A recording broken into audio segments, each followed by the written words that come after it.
ஓம் தி ஆதிசக்தி நீலாம்பரி நாராயணி நமஸ்துதே நமஸ்துதே நமஸ்துதே. இந்த யூடியூப் சேனலிலே 63 நாயன்மாருடைய சிறப்பை சொல்லி கொடுத்தோம். 42 பேர் சொல்லியிருக்கோம்.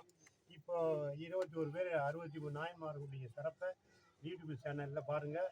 இப்போ ஒரு காலகட்டத்தில் என்ன நடக்க போகுதுன்னு அம்பாவில் அனுகூலமாக சொல்லிகிட்டு இருக்கா, இங்கே என்ன நடந்துக்கிட்டு இருக்குதுன்னு சொல்லிகிட்டு இருக்கா.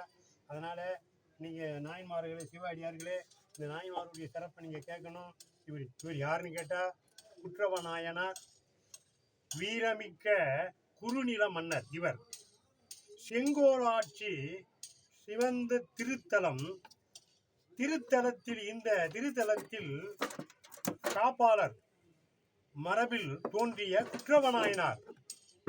குற்றவநாயனார் என்ற வளந்தொடுத்து வாளெடுத்து வில் தொடுத்து வீரம் வளர்ந்த பல வெற்றிகளை பெற்றவர் இவர்.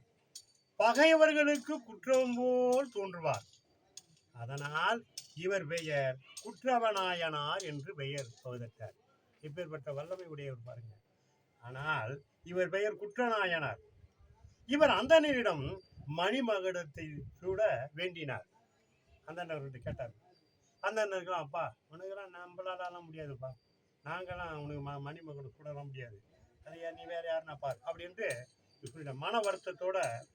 இதனால் இவர் மனம் உடைந்து சிவபெருமானினுடைய காலிலே விழுந்து கதறி அழுதார். பெருமானே, எனக்கு மணிமகுடம் சூட யாரும் மறுத்து விட்டார், நான் என்ன செய்வேன், எனக்கு அப்படி ஒரு ஆசை தோன்றியப்பதே அப்படின்னு அழுத.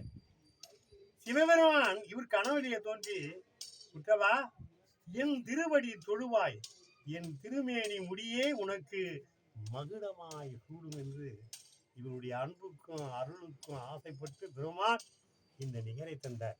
இவர் திருமுடியே, இறைவனுடைய திருமுடி இவருக்கு மணிமுடியாக சூழப்பட்ட இந்த குற்றவநாயனாரின் திருப்பெருமையை இந்த பிடிபி சேனலில் சொல்லிக் கொண்டிருக்கின்றோம். இந்த காட்சியை பாருங்கள். குற்றவர் என்றால் யார்? ஓம் தி ஆதிசக்தி நீலாம்பரி நாராயணி நமஸ்துதே நமஸ்துதே நமஸ்துதே.